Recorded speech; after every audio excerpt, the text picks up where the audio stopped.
नमस्कार, देवभूमि समाचार में आप सभी का स्वागत है। मैं हूं आपके साथ प्रज्ञा मिश्रा। बुलेटिन की शुरुआत करेंगे बड़ी और अहम खबर के साथ। तो सबसे पहले बात कर लेते हैं 30 अप्रैल को देहरादून में होने वाले संविधान बचाओ रैली को लेकर कहीं ना कहीं बीजेपी में बौखलाहट देखी जा रही है। आपको बता दें, इसी के चलते आज रुड़की के एक होटल में राज्यसभा सांसद नरेश बंसल ने एक प्रेस कॉन्फ्रेंस कर कहा कि कांग्रेस द्वारा संविधान बचाओ रैली उत्तराखंड की जनता को महज भ्रमित करने के लिए की जा रही है, जबकि कांग्रेस ने खुद ही संविधान का गला घोटने का काम किया है। उन्होंने ये भी कहा कि कांग्रेस ने आजादी के बाद से आज तक संविधान के साथ खिलवाड़ करने का काम किया है, क्योंकि इनका देश के कानून या संविधान में कभी भी आस्था नहीं रही है। पहलगाम के मामले को लेकर भी उन्होंने कहा कि अभी समय लगेगा। पहलगाम में हुई निर्दोष लोगों की हत्या का बदला जो है भारत जरूर लेगा।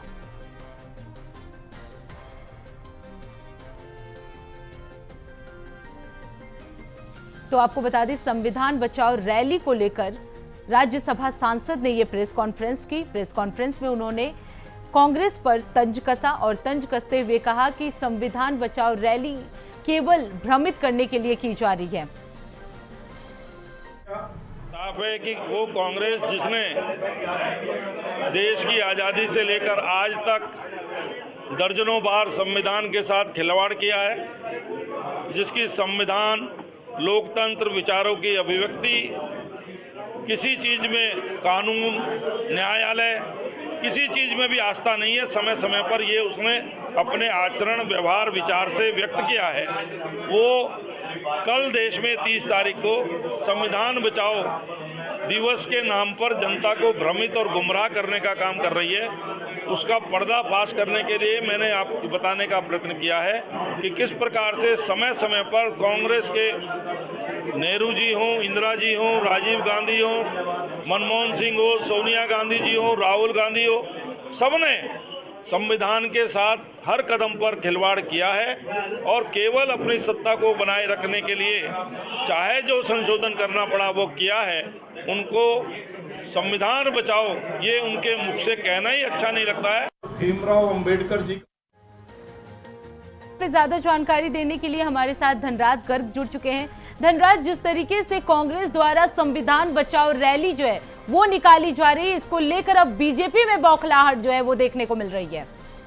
जी बिल्कुल प्रज्ञा, देखिए जिस तरीके से कांग्रेस ने आह्वान किया है कि उत्तराखंड के अंदर वो 30 तारीख को संविधान बचाओ रैली निकालेंगे, जिसके बाद कहीं ना कहीं बीजेपी के अंदर बौखलाहट देखने को मिल रही है, क्योंकि बीजेपी ने भी तमाम जिले स्तर पर एक कार्यक्रम रखा है कि वो आज सभी जगहों पर पत्रकारों को एक श्रृंखला बनाकर पत्रकार वार्ता कर रहे हैं और कांग्रेस को ऊपर आरोप प्रत्यारोप लगाने का काम कर रहे हैं। वहीं राजधानी देहरादून के अंदर भी जो प्रदेश अध्यक्ष है महेंद्र भट्ट, उन्होंने एक प्रेस कॉन्फ्रेंस की है और साफ तौर पर कांग्रेस पर कई आरोप मंडे हैं। उन्होंने साफ तौर पर कहा है कि जिस तरीके से 30 अप्रैल से उत्तराखंड के अंदर 4 धाम यात्रा शुरू होने जा रही है, जिसका जश्न मनाया जाना चाहिए था, लेकिन कांग्रेस कहीं ना कहीं 4 धाम यात्रा को बाधित करने का काम कर रही है, क्योंकि उन्होंने सीधा सीधा आरोप लगाया है कि पहले भी कांग्रेस ने कई बार इसी तरीके से 4 धाम यात्रा को बाधित करने का काम किया है और इस बार भी 30 अप्रैल को जब 4 धाम यात्रा का शुभारंभ किया जा रहा है, शुभ अवसर है, इस मौके पर जो है संविधान रैली निकालने का काम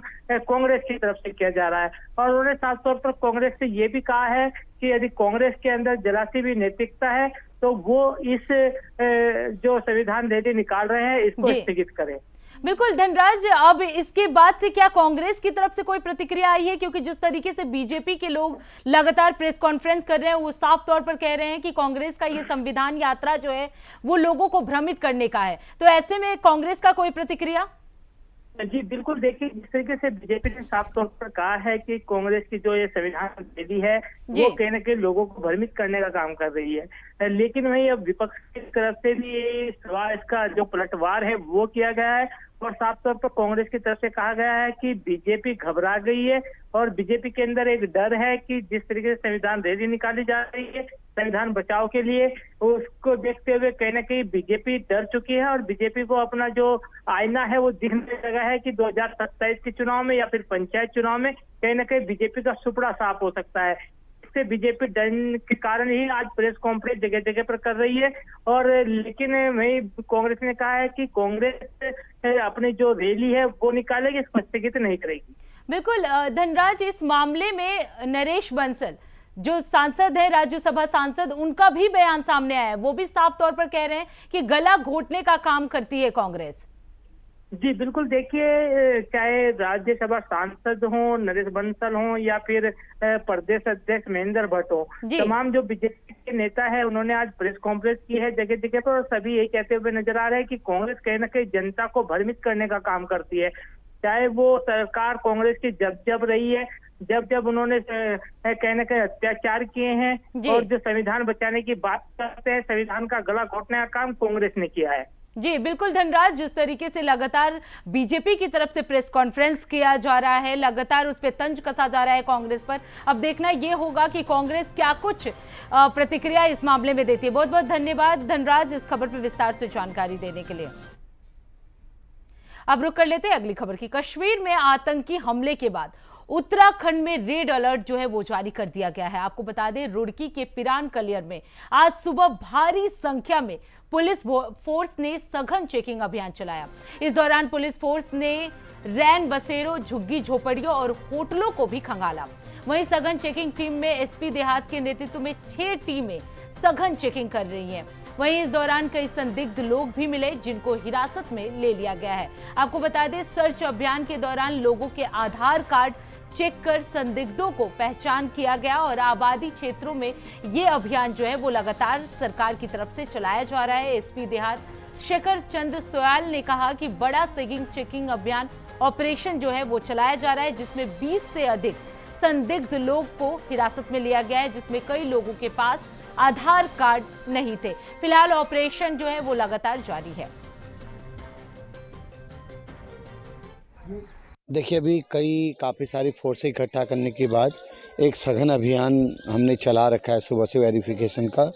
इसमें बेसिकली हम उन लोगों को टारगेट करेंगे, उन लोगों को पूछताछ करेंगे जो बिना आईडी के या गलत आईडी के साथ यहाँ पे रह रहे हैं। पूर्व में भी ऐसी घटनाएं हो चुकी हैं कि यहाँ पर लोग बाहर से आकर के आपराधिक किस्म के लोग भी यहाँ अपनी आइडेंटिटी छुपा करके रहते, तो हमने काफ़ी सारे लोगों को अभी डिटेन कर रहे हैं। उनसे पूछताछ करेंगे, उनके वाजिब कार्ड, उनका पूरा बैकग्राउंड चेक करने के बाद अगर कहीं कुछ खामी मिलती तो आगे लीगल कार्रवाई भी करी जाएगी। सर, अभी तक कितने लोग हिरासत में लिए गए हैं? अभी करीब 12-13 लोगों को हमने आइडेंटिफाई कर लिया जिनके पास प्रॉपर प्रपत्र नहीं है या गलत आधार कार्ड प्रतीत होता है। अभी उनकी प्रॉपर डिटेल से चेक करने के बाद तब आगे हम लीगल कार्रवाई लेंगे। अब रुक करते हैं अगली खबर की। रुड़की के भगवानपुर तहसील प्रशासन ने शराब के ठेकों पर छापेमारी की है। आपको बता दें, एसडीएम भगवानपुर अजय वीर सिंह ने आज चार्ज संभालते ही एक्शन में नजर आए और छापेमारी के दौरान शराब ठेकों पर भारी अनियमितताएं भी जो है उनके द्वारा पाई गई। वहीं आपको बता दें, इमली खेड़ा और चोली छापर में शराब ठेकों पर नवनियुक्त एसडीएम ने छापा मारकर अनियमितताओं को पकड़ा है। आपको बता दें, प्रशासन की छापेमार कार्रवाई से अन्य शराब ठेके संचालकों में भी हड़कंप मच गया है। शराब ठेकेदारों को हिदायत देकर मिली अनियमितताओं को दुरुस्त करने के भी सख्त निर्देश जो हैं एसडीएम की तरफ से दिए गए हैं।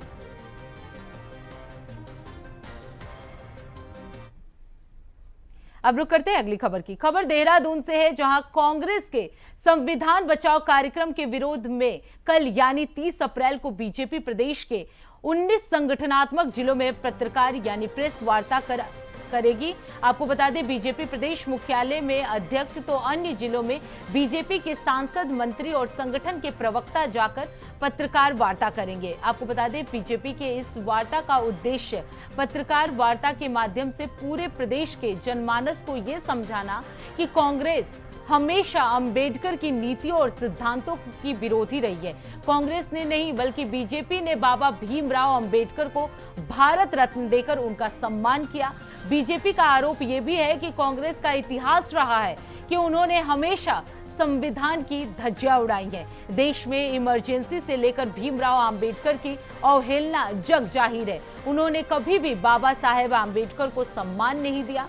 इसके साथ ही बीजेपी ने ही अपने भारत रत्न देकर वास्तविक सम्मान दिया है। ये बात बीजेपी प्रदेश भर में आम जनमानस के बीच करते हुए नजर आएंगे। आपको बता दें कांग्रेस का जो दिखावटी चेहरा है उसको भी बेनकाब करने की पूरी तैयारी में है बीजेपी। देखिए, जो लोगों ने आज तक के इतिहास में संविधान को बार बार रौंदा है, कुचला है, आज वो संविधान को बचाने की बात करते हैं तो ये एक हास्यास्पद चीजों के अलावा और कुछ भी नहीं है।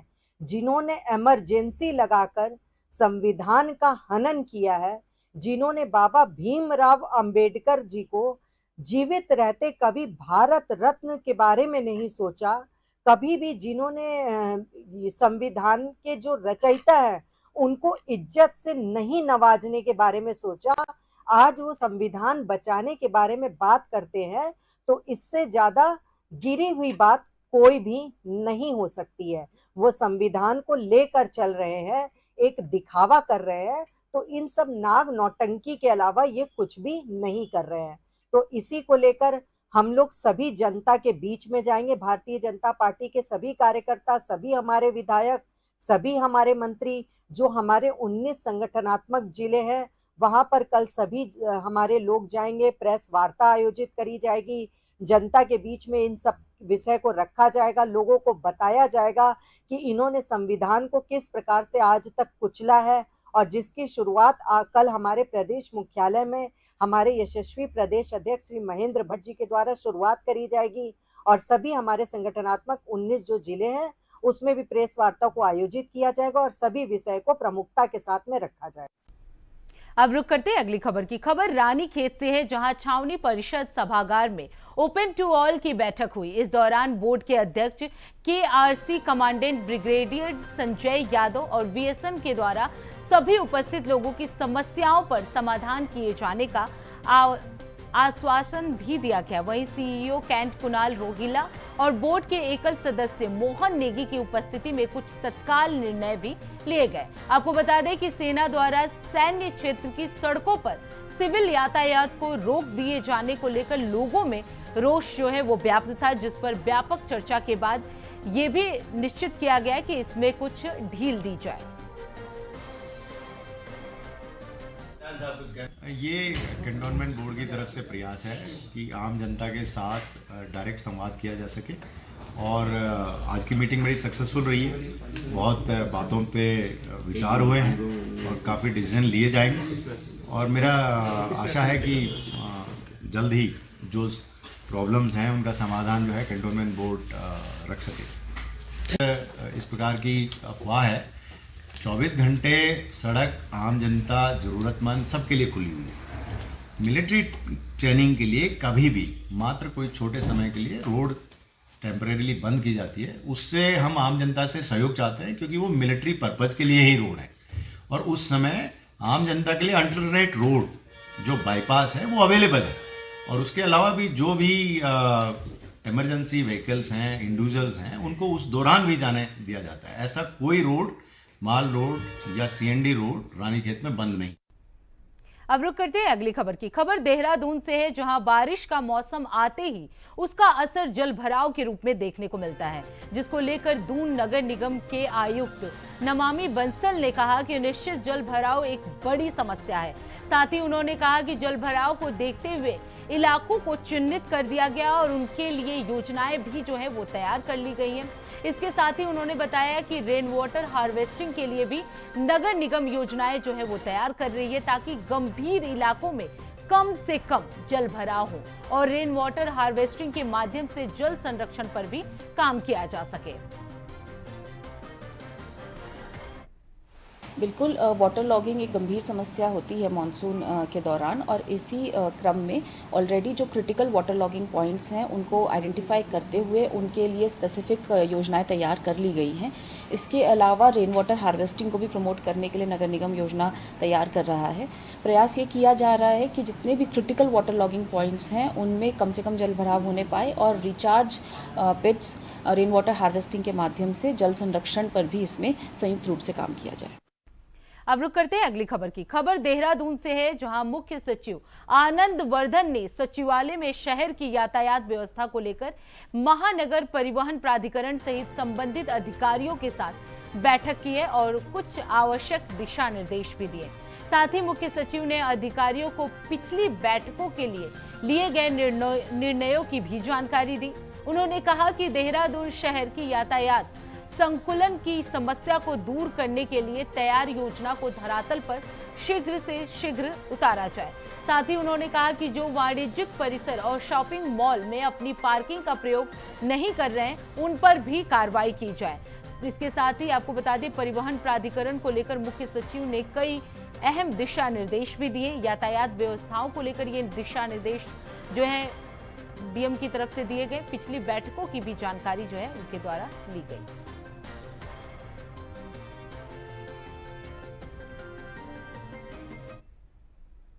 अब रुक करते हैं अगली खबर की। उत्तराखंड में चारधाम यात्रा की तैयारियां बड़े जोरों से चल रही हैं। चारधाम यात्रा अक्षय तृतीया यानी 30 अप्रैल से शुरू होगी। इसी दिन गंगोत्री और यमुनोत्री के कपाट खुलेंगे और इसके साथ ही चारधाम यात्रा का प्रारंभ हो जाएगा। आपको बता दें, गंगोत्री और यमुनोत्री कपाट खुलने के बाद केदारनाथ के कपाट 2 मई और बद्रीनाथ धाम के कपाट जो है वो 4 मई को खुलेंगे। वहीं उत्तराखंड सरकार यात्रा के लिए श्रद्धालुओं की सुरक्षा सुविधा को प्राथमिकता दे रही है। यात्रा की पुख्ता व्यवस्थाओं के लिए सरकार की ठोस और गंभीर नीति जो है वो तैयार की गई है। वहीं पर्यटन मंत्री सतपाल महाराज ने कहा कि चारधाम यात्रा की तैयारी जो है वो जोरों शोरों पर की जा रही है। जहां जहां एवलांच की समस्या आती है वहां पर जेसीबी को तैनात किया जाएगा। साथ ही इस बार चारधाम के परिसर का इंश्योरेंस भी कराया गया है। आपको बता दें, महाराज ने इस दौरान ये भी कहा कि सुरक्षा को लेकर डीजीपी और गढ़वाल कमिश्नर से भी बात हो चुकी है। तो चारधाम यात्रा को लेकर तैयारियां जो हैं वो जोरों पर हैं। 30 अप्रैल से चारधाम यात्रा की शुरुआत हो रही है। वहीं जहां एवलांच होते हैं वहां जेसीबी को तैनात कर दिया गया है। हम और तेज करने जा रहे हैं। मैं डीजी पुलिस से और गढ़वाल कमिश्नर से हिदायत दे रहा हूं कि काफ़ी और भी जो है सिक्योरिटी को तैनात करें। और इसके साथ साथ हम लोगों ने, आपको पता है कि इंश्योरेंस भी कराया है कि जो भी चारधाम के परिसर हैं, कोई हादसा होता है, कोई घटना घटती है, उसके लिए इंश्योरेंस कंपनी जो है उसमें पैसा देगी। ऐसा नहीं मैं मानता हूँ। देखिए, ऐसा है, हमारा उत्तराखंड के पाकिस्तान का बॉर्डर लगता नहीं है, तो यहाँ इतना इंटरप्रिटेशन नहीं है और यहाँ पर काफ़ी हमारी पुलिस सजग है, कोई भी ऐसी घटना होती नहीं है। और हमने पूरे यात्रा मार्ग में जहाँ जहाँ भी एवलांच होता है, जहाँ जहाँ भी पहाड़ गिरने की संभावना है, वहाँ पहले ही जेसीबी तैनात कर दिए हैं। मार्ग खुला रहेगा, उसका पूरा हमने बंदोबस्त किया है। और निश्चित रूप में मैं कामना करता हूँ भगवान बद्री विशाल से कि यात्रा सबकी सरल और सुगम। अब रुक करते हैं अगली खबर की। उत्तराखंड में विश्व प्रसिद्ध चारधाम यात्रा 30 अप्रैल से शुरू हो रही है। इसी के साथ हरिद्वार में वाहनों के लिए ग्रीन कार्ड बनाने की प्रक्रिया भी जो है वो तेज हो गई है। आपको बता दें, ग्रीन कार्ड एक प्रकार का प्रदूषण नियंत्रण प्रमाण पत्र है जो ये सुनिश्चित करता है कि वाहन पर्यावरण के अनुकूल है या नहीं।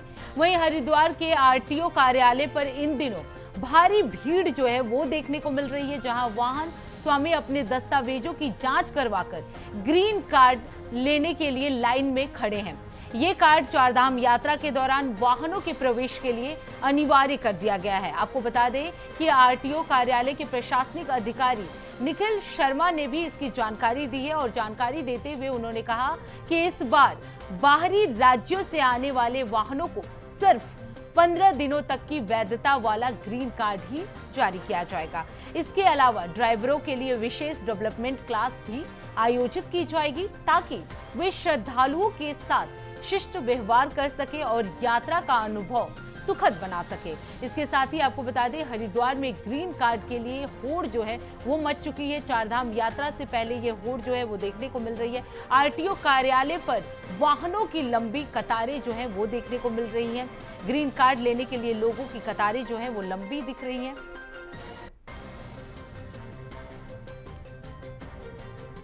इस बार चारधाम यात्रा के मद्देनज़र हमने जो हमारे विभाग के सामने जो ग्राउंड है वहाँ पे ग्रीन कार्ड के लिए व्हीकल इंस्पेक्शन की फैसिलिटी रखी है।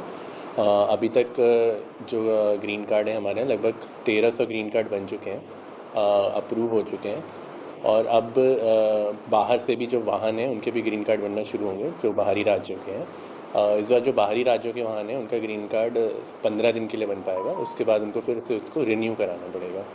तो अभी ये व्यवस्था चल रही है। इसके साथ ही हमारे जो प्रवर्तन दल हैं वो भी लगातार प्रवर्तन की कार्रवाई इस पर कर रहे हैं कि किसी भी तरह की प्राइवेट वाहन में कोई कमर्शियल यूज़ ना हो और गलत तरह की गाड़ी फिटनेस ख़त्म हो जिसका ऐसी कोई गाड़ियाँ सड़कों पे ना चल पाएँ।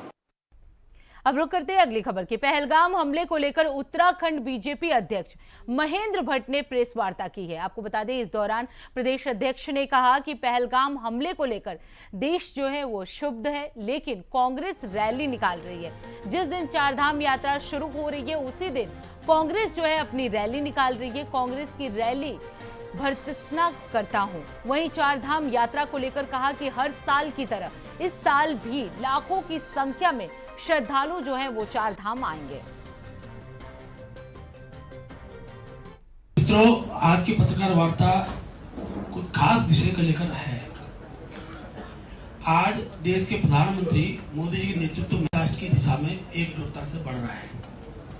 वहीं अपने नकारात्मक रुख के चलते कांग्रेस पार्टी और उनके सहयोगी पार्टियों को अपना राजनीतिक भविष्य चुनने। अब रुक करते हैं अगली खबर की। हरिद्वार में एक फेमस जिम ट्रेनर का वीडियो सोशल मीडिया पर तेजी से वायरल हो रहा है। बता दें, जिसमें एक महिला कांस्टेबल एक लड़की को बचाती हुई नजर आ रही है। लड़की का आरोप है कि जिम ट्रेनर लंबे समय से उसका शोषण कर रहा था। वीडियो सामने आने के बाद मामला भी जो है वो चर्चा में आ गया है। तेजी से ये मामला जो है वो पूरे राज्य में फैल रहा है। आपको बता दें, पुलिस का हालांकि इस पर कहना है कि इस संबंध में अभी तक कोई शिकायत जो है वो दर्ज नहीं की गई है। यदि कोई शिकायत मिलती है तो नियमानुसार सख्त कार्रवाई जो है वो की जाएगी। तो फेमस जिम ट्रेनर का वीडियो जो है इन दिनों सोशल मीडिया पर तेजी से वायरल हो रहा है, जहां एक लड़की ने शोषण के गंभीर आरोप जो है जिम ट्रेनर पर लगाए हैं। वीडियो सामने आने के बाद मामला भी जो है वो तेज हो गया है।